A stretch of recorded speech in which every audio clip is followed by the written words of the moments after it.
the biggest challenge has always been is to want to or have the, let's call it the wherewithal. No, it's the guts, to have the guts to be able to say something that's different than what everybody else in financial services says. Fascinating. I think it's all about messaging, and people don't feel comfortable going outside. So for instance, we have got this team that we're working with right now, and they told their whole story. All the principals in the firm told the whole story to me. And these guys have a blue collar value structure. And I'm like, this is different. And they talk about it with their clients, and they really all grew up blue collar. And now they're these successful financial advisors, but that core. And I said, well, we need to do this and this, and we need to message it. And they're like, wait a minute. We don't know if we want to put that on our website because we want to fit in. But in marketing, the whole goal is how can we find a way to get that firm to stand out from all the competitors, because we believe that they do. And we'll find the things that make you stand out, and then we'll recommend that you use them. And it's whether or not you want to use them. Welcome to Sterling Insights, Stand Out and Supercharge Your Assets, the go-to podcast for financial advisors aiming to grow their assets under management, stand out in a crowded market, and retain assets nearly forever. Are you advising high net worth clients who own appreciated capital assets? Do you want to help them sell without losing a quarter, a third, or even more of their hard-earned profits to capital gains taxes? Then this podcast is tailored for you. Each episode brings you the latest strategies and expert advice from leading financial advisors, seasoned attorneys, and experienced CPAs. Learn how to maximize your clients' wealth, minimize their taxes, and supercharge your advisory practice with actionable insights. Join us on Sterling Insights, Stand Out and Supercharge Your Assets, where you'll gain the knowledge and tools to set yourself apart and achieve unparalleled success in wealth management. Subscribe now and empower your practice for a brighter, more prosperous future. Welcome to Sterling Insights, Stand Out and Supercharge Your Assets. I'm your host, Roger Silk. Our guest today is Maribeth Kuzmeski. Maribeth is the president of Red Zone Marketing, and she works with many of the nation's top independent producers, financial professionals, and mainly in the range of 300 million to about $1 billion. She got her start, as I understand it, taking a $10 million practice and within 5 years growing that to 200 million. And she's going to tell us about how she did that. Maribeth is also a PhD and a professor at Oklahoma State University, and we'll be talking to her about that as well. Thank you very much for joining us, Maribeth. Thank you. Good to have you. I could start on any of those things. And most people listening to this would think 10 million to 200 million in 5 years. How did you do that? Well, it was an interesting situation because the financial advisor he had $10 million of money under management. He didn't have any money to spend on marketing. And so we had to come up with a way that was going to be reasonable for his pocketbook, but also something that was going to work. And so we basically picked 3 different niches that he had some connection to the clients that worked at those companies. And then we just went after it. And basically it was a seminar strategy, but it was very niche focused. So for instance, we held a weekly seminar, and it was held twice a night on a week. And this particular seminar was how to retire from this one particular company without making big mistakes. That was the title of the first time that we did this. We didn't have a lot of money to spend on marketing. So we asked the few clients that he had that worked at that company, would you pass the word along? So we hold the first seminar and 0 people show up. So I'm thinking I'm probably going to get fired. This is not good, right? But we went back to those same people and said, hey, would you mind, we're doing another one like this. Would you mind just passing along these, we had like a flyer. Would you mind passing it along to some people? And so we tried it again.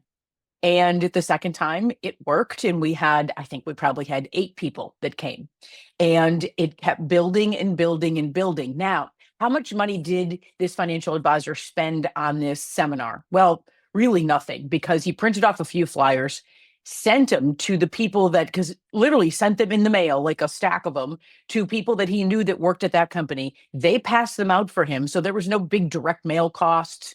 There was no, we didn't serve a meal. We had Chex Mix from Sam's Club. That was it, right? But once the word started to get around, this was an incredibly popular seminar that if you were retiring from this particular big company that happened to be in, very close to his town, you wanted to go to this. And he started building it with $300,000 clients and $400,000 clients. And then it grew to being, okay, now we're getting $1 million clients and multi-million-dollar clients who are getting ready to retire. So it sort of started off in the manufacturing part of that company and moved up to the executive level. But he built his credibility at this one company. And then we did it at 2 other companies, and it was very similar, the same thing. What a great story. I do have one question though. What was the difference between the first time when you got 0 and the second time when you got 8? We didn't do anything differently. We asked the same people. We only knew a few people in that company. We asked them again, hey, we're doing a seminar. Would you mind passing these along? And either they didn't pass them along the first time, or it just didn't, whatever reason, it didn't track the first time. And that's a good example of giving up. He could have just said, this is never going to work. This is a dumb idea. But it was all referral based, niche based, and it was based on word of mouth. So if these people didn't pass the word along, which we couldn't force them to do, then, it wasn't going to work. But then we found that it was going to work. And the other part of the strategy was we started to invite the people that had already retired from the company and still knew people back at the company to come to a retirement seminar that really had nothing to do with them. Like they had already retired, right? So, but they were there mostly for the Chex Mix and for the camaraderie, and it worked. Yeah. But it was really, I think it was just persistence more than any specific type of a strategy. It was just persistence. In addition to your professional work helping people do this, you're also a professor. You teach marketing. So my experience, which I'm not a marketing guy, has been that most marketing things don't work. And so you're telling me that this client who had 10 million tried something and didn't work. Is that to be expected, and you have to keep trying things until you find something that works? Yeah, I think you have to keep trying things. I mean, marketing is an art and a science. And you hear about somebody in New York who's doing something, and you're in Nebraska and you go, well, I'm just going to do what that guy does. And it doesn't work because it's a different area of the country and there's different kinds of people that they're trying to attract. And so strategies often need to be tweaked, or you just need to give them a chance. And I think for this one, it was just give it a chance, because it didn't matter if 2 people showed up. We just needed someone to show up, because we knew if they showed up, that the seminar that we created was going to be good. They were going to go, oh, okay, wow, I didn't know about this and this and this, and I could retire early, and all sorts of things that, any financial advisor knows, but you have to have the opportunity to present it to the people that don't know you. And so I think it's more about persistence. Now, you can talk about, okay, well, I tried something on social media and that didn't work. Well, again, I think it's more persistence and perfection than it is that just doesn't work, because it certainly does work for some people. It's a matter of finding what the right mix is for you, for your area of the country, for your niche, all of those kinds of things. So that was how you got your start, I understand. Yeah. And now you're working with billion-dollar AUM managers. What's different? What's the same? Like when you who's your ideal client? And well, let's start there. Who's your ideal client now? Yeah, typically now an ideal client is not someone who's just starting off in the business, right? Because we know that just takes some hard work and some grinding it out. And the seminar strategy that I did, years ago would still work, but you don't have any money to spend on a marketing consultant to do that with you, right? So it's not really an ideal client for us. We write about it, we talk about it, we try to give ideas, but our ideal client is somebody who's looking to next level their business. So maybe you're at $1 million in gross and you want to go to the next, or you have 100 million under management, or maybe you have 500 million under management, and you go, you know what, in the next 10 years, I want to get up to 1 billion because I want to sell this thing and I want to be able to have some value. So those are the kind of things that we're doing now, which is probably in the past 15 years. That's really what we focused on, is those who have found some success and are looking to really amp it up and need some strategic input and some strategies to be able to say, okay, these are the smart things to do. These are the smart things to try.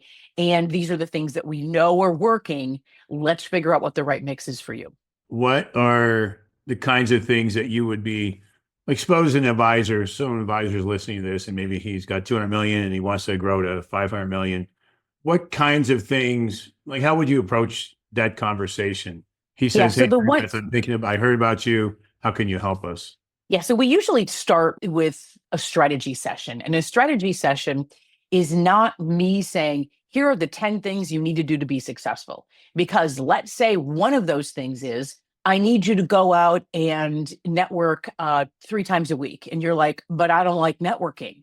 Or you need to run a series of seminars. You're like, but I don't want to do seminars.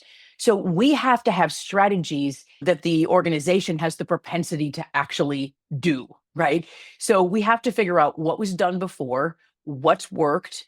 Let's say you brought in a decent amount of clients. Okay, maybe you brought them in through referrals. Let's get into that. Let's figure out why you were able to do that. And let's see if we can take that to the next level. Because a lot of times it's the client experience, it's client services, all those kinds of things. It's your team. And then how do we take that, what we know has made you great, and expand it out? And a lot of times that's through becoming a thought leader, writing articles. It could be done through social media. It could be done through advertisements. It could be done through promoting yourself on LinkedIn. The first thing that we almost always do is fix the website, because the website is the first place that a prospect is going to check. And let's say you go, well, I get 90% of my new business is referrals. Okay. So what is helping that referral make that decision to come in and see you? Because just because Joe client said, you got to go see this guy, doesn't mean that that person is going to do it. Because what is that person going to do? First and foremost, they're going to Google search you. They're going to find out where your office is, what's your website, what is this person all about? And that snapshot, which by the way, is typically 1 minute and 30 seconds that they will spend on your website, they're making a decision to either email, call, schedule, or put it off. And the idea is, and what we found over the years, is that most prospects who are either changing advisors or getting an advisor for the first time, because they'd rather not meet with a financial advisor. It's like going to the dentist for the first time. You're like, I think it's going to hurt. They don't necessarily want to go to that financial advisor because it requires bearing your soul. It requires telling all sorts of things that maybe you don't necessarily want to talk about, because there's not a single person in this world who's perfect with their money. So now you got to go talk to somebody. So we've got to reduce that barrier. We've got to close that disconnect between this is a good idea and I'm just going to put it off. We got to close that disconnect. And we do that through the website and through other social presence. So social presence, not to drive prospects to you that have never heard of you, but this brand that is created so that people that have heard about you decide to move forward. What a lot of financial advisors don't know is how many referrals have they not converted because somebody went to their website and said, I don't think I'm going to do this right now. And they find a reason to put it off until it becomes a critical emergency. Does your firm do website design? We do website writing. It depends. We can do website design, but most financial advisors are using they already have some kind of a website. Maybe it's a WordPress site, or maybe it's Squarespace, or maybe they're using they've got a template or something like that. And so what we do is we work with the provider that they already have, or the platform that they already have in a lot of cases, and help them figure out what should that messaging be? What should the calls to action be? Where are we getting people to go, click here to schedule your appointment. Where does that need to be placed? We do heat maps and we figure out where are people actually clicking on websites so that we can get to the highest common denominator in terms of let's make sure that if this client who is a ideal client, a potential client comes to this website, that we know where they're going to go and what they're going to do, because we've sort of designed it that way. And that's a really critical piece. So website writing, website design, revamping social media profiles, putting together writing articles, blogs. We help advisors with videos, creating video shorts, like a ton of video shorts, so that you've got all these topics and you've got all these topics out there. Somebody comes who's a prospect, or maybe somebody searches you cold and says, oh, this guy seems to know a lot about these things and he's got all this content. I like him. That's what video does, right? You can kind of decide whether you like somebody or not based on their presence on video. And so it's a combination of every single marketing thing that you could think of. And that's where we focus. We even incorporate AI into the things that we're doing to be able to help the advisor streamline their client experience so that more referrals come in. And when you're talking about the higher net worth people, they are not necessarily going to their mailbox or Google searching for a financial advisor. They are asking somebody that they trust. They're asking their CPA, they're asking their lawyer, they're asking their friend, their father, whatever it is, they're asking somebody they trust. Who do you go to? And that leads to, okay, now I've got a name. Now the financial advisor's job is not to prospect that person, it's to convert them into an appointment. Maribeth, what do you have? One standard engagement? You have a range of engagements. People can hire you for this and not that. How does it work? Yeah, so we have a range of engagements. So, for instance, anything from just simple website writing to designing a capabilities deck. So, if you're presenting to a prospect or presenting to a CPA or an attorney, well, how are you presenting your firm in a way that you could do over Zoom, where you've got some graphics and it looks really nice and you're very prepared? So we do a lot of capabilities decks. Those are all sort of project based. We'll even do, social media revamps, writing bios, doing all those kinds of things. But then we do full strategy, which is we'll do a strategy session, we'll lay out an entire action plan, and then in some cases we'll help them implement that plan. In some cases we'll help them hire somebody or train whomever they have on staff to be able to take that action plan and continue it into work, into implementation. Are your client engagements typically one and done, or it's a 3-month project, or is it ongoing typically? Yeah, it's typically almost everything is project based because we're working with successful financial advisors. Well, we do some coaching. So let me just take that back for a second. We do some coaching. Coaching can last 6 months and then you can re-up for another 6 months or another 6 months. Coaching is a little bit different. We're talking about consulting. Typically, the longest engagement we have on consulting is 3 months. And the reason for that is sometimes it's a little bit longer than that, depending. But the reason for that is we're working with a higher level firm. That firm almost always has somebody on staff who's doing marketing. And if they don't, we recommend that they get somebody. So they don't need to have a marketing consulting firm on retainer. They just need to find the strategy and the direction and use one of their smart internal people to make that happen, as opposed to having us on retainer forever. Now, the coaching is a little bit different. We do that longer term, and we've got some engagements with some larger firms where they will, have us work with their people for 6 months at a time.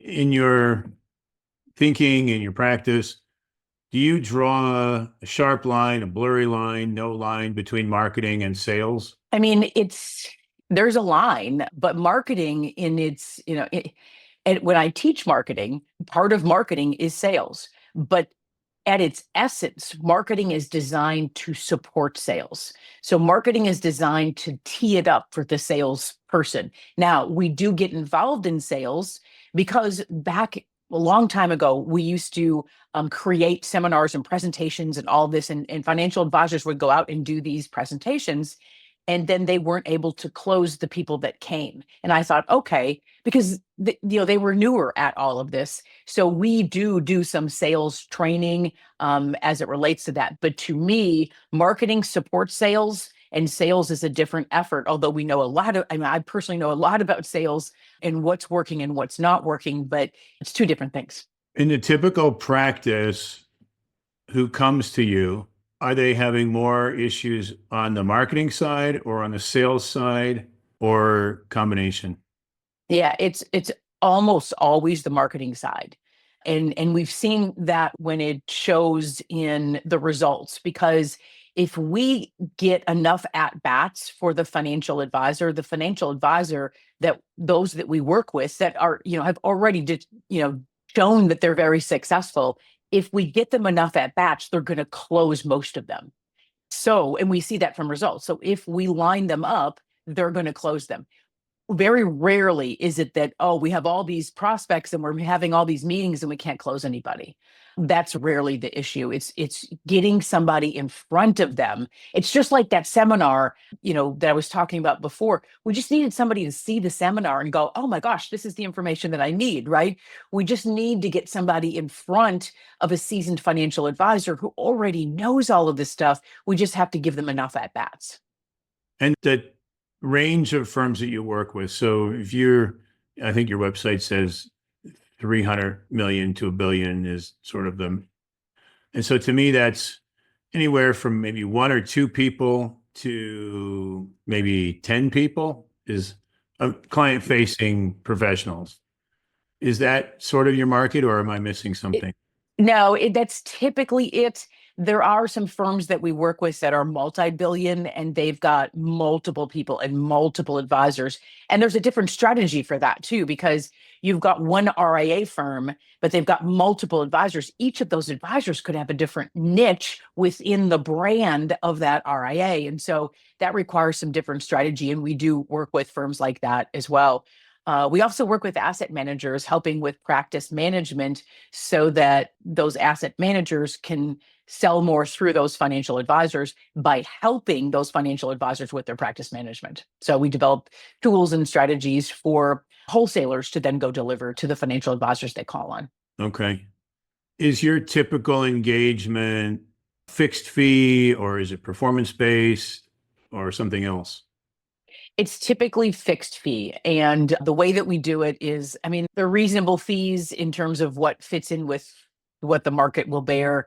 And we usually have people pay half up front and the rest of it when the project is done. And we always have 100% guarantee. So if it got to the end of the project, they're like, this is not what we wanted, we would give them the money back because it's not worth for us to have somebody out there going, you know what, this just wasn't good. We've never had to do that, but I always say that because when you enter in with a consultant, you're like, I don't know if this is really going to work. There are some financial advisors. There's one that I'm working with right now, and he says, I need to get to like several billion for this to be worth it for me. And I'm like, I know you do. And he's like, will you give me the money back if I don't get to several billion?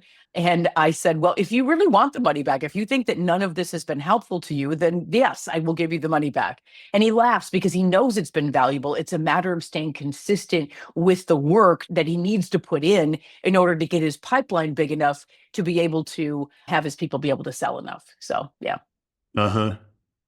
I know that you've written, is it 9 books now?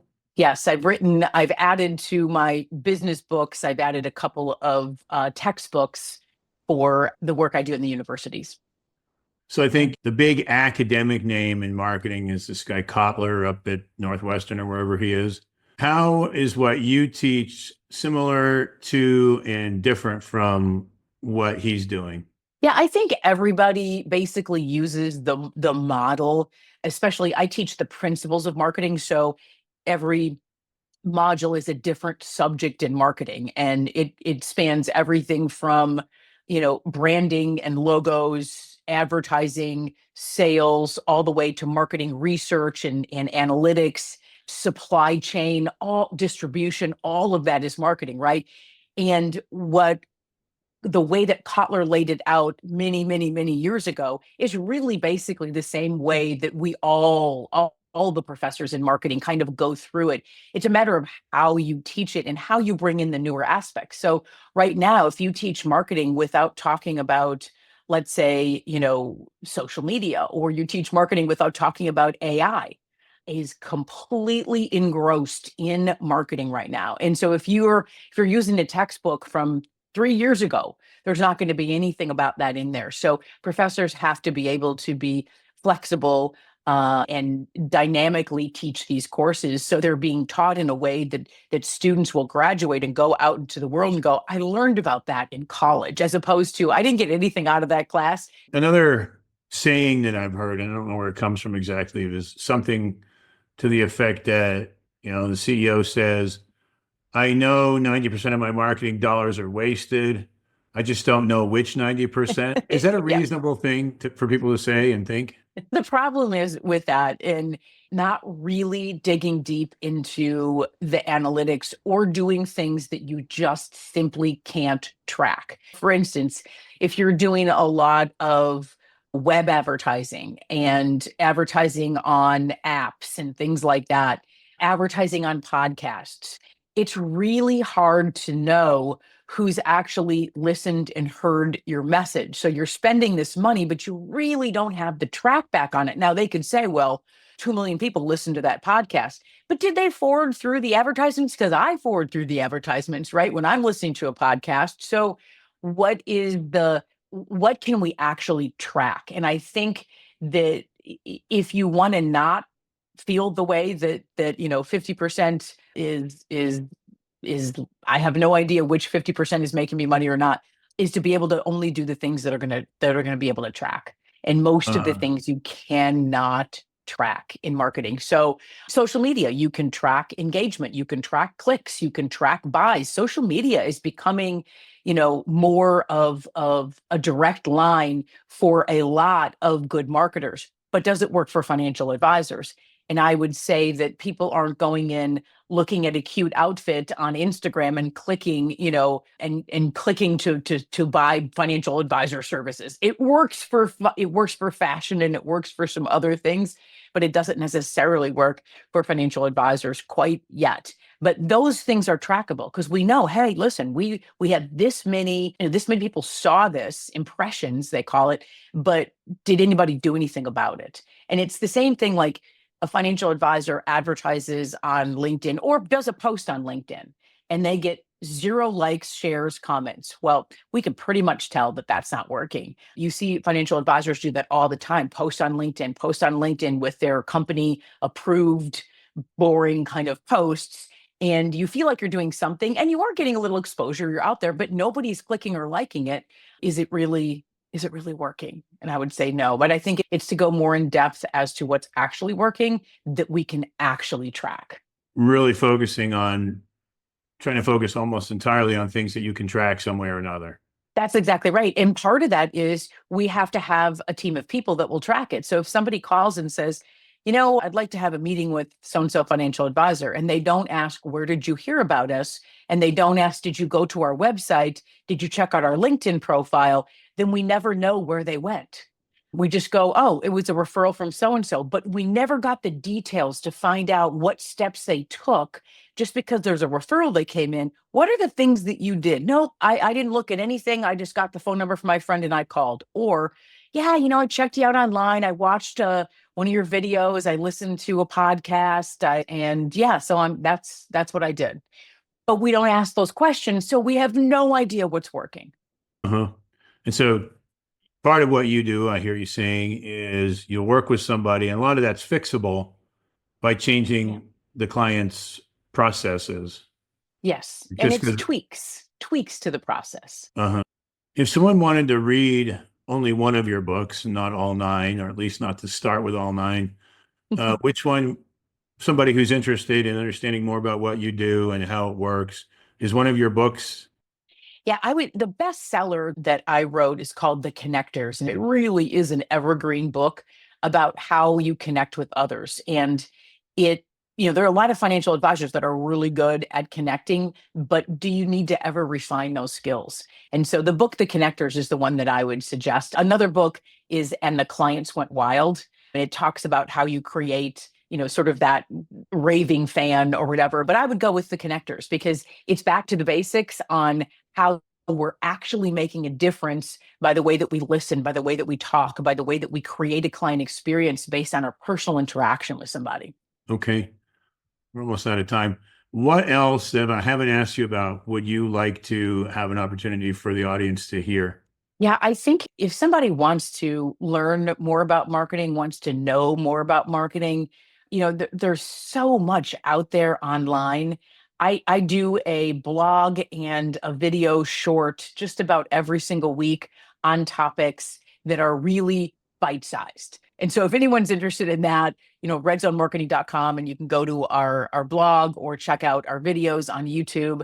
The other thing is about me is I think the way that I've been in this business for a long time, and the way that I stay ahead of marketing is by teaching young people. Because if you teach young people how to do marketing, you've got to be on your game, because you don't want the students in your class to be ahead of you. And I think that has really helped me in the marketing that we do for financial advisors, because the latest, greatest trends, whether we can use them in financial services or not, I pretty much know about them, because we have to be able to teach that to our students, so that we don't look like we're behind the times as academics either. What are you finding the biggest challenge right now?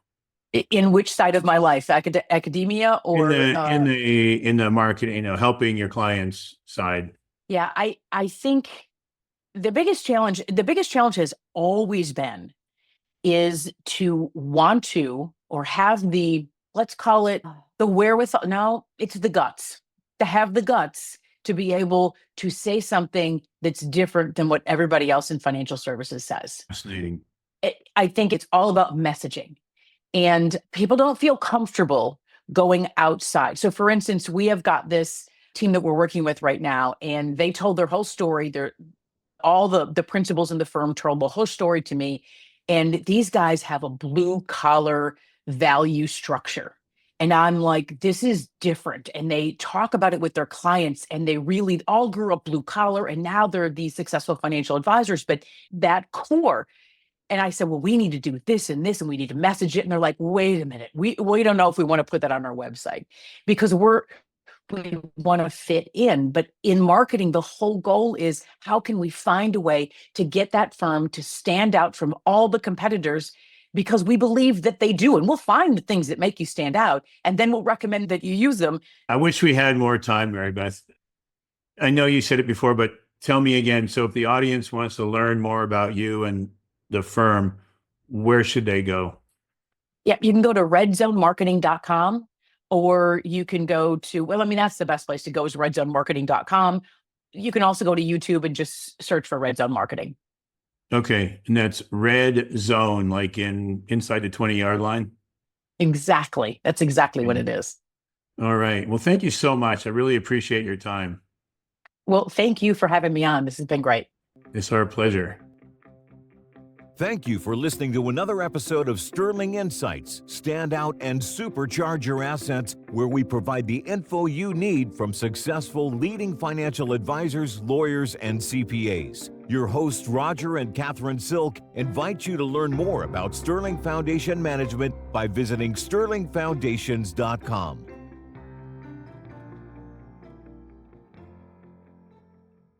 49 faces looked to him in triumph. Over the last 12 months, they had each taken turns and promoted his business for a week at a time, driving over $987,342 in revenue. What if you had a network of 50 centers of influence who promoted your business every week for a year? Grab your copy of the #1 Amazon best-selling book, The Ultimate Guide to Growing Your Business with a Podcast, at 33% off the Amazon price by going to ultimatepodcastbook.com. Again, that website for 33% off the Amazon price is ultimatepodcastbook.com.